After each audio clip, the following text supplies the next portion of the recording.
हवामान अभ्यासक मुक्काम पोस्ट गुगळी धामणगाव तालुका शिलो जिल्हा परभणी शेतकऱ्यासाठी अंदाज देत आहे।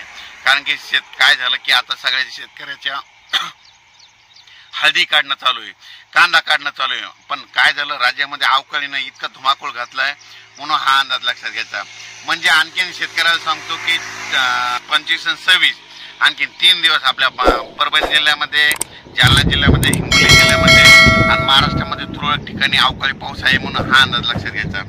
सांगायचं झालं तर आणखीन जवळपास 26 तारखेपर्यंत राज्यात दररोज भाग बदलत विजेच्या कडकडासह वाऱ्यासह पाऊस पडणार आहे म्हणून शेतकऱ्यांनी आपली हळदीची कांद्याची काळजी घ्यावी। आणि सर्व शेतकऱ्याला सांगू इच्छितो की राज्यामध्ये फक्त आता 26 तारखेपर्यंतच राज्यात आता अवकाळीचं सावट आहे, पण परभणी जिल्हा आणि जालना जिल्ह्यामध्ये मात्र 28 तारखेपर्यंत अवकाळी पाऊस राहणार आहे, भाग बदलत राहणार आहे म्हणून हा अंदाज लक्षात घ्यायचा।